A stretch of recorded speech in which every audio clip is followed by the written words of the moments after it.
Hello everyone, welcome to our channel. আজকে তোমাদের সঙ্গে শেয়ার করব what I it in a day. সকাল থেকে ভীষণ বৃষ্টি পড়ছে। প্রথমেই খেয়ে নিলাম গ্রিন টি।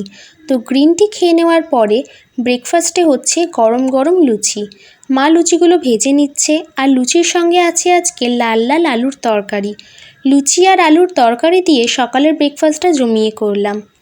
তার কিছুক্ষণ পর মা কেটে দিয়েছে একটা আম, সেটা নিয়ে চলে গেছি ছাদে, কারণ আমার বৃষ্টির ওয়েদার ভীষণ ভালো লাগে, তাই ছাদে বসে আমটা খেয়ে নিলাম।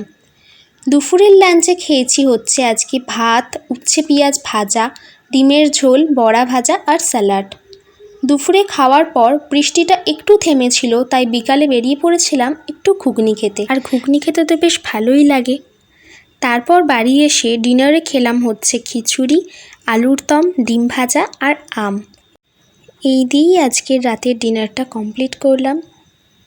তো আজকে এই পর্যন্তই। ভিডিওটা ভালো লেগে থাকলে like, comment, share and subscribe করে দিও। তো টাটা।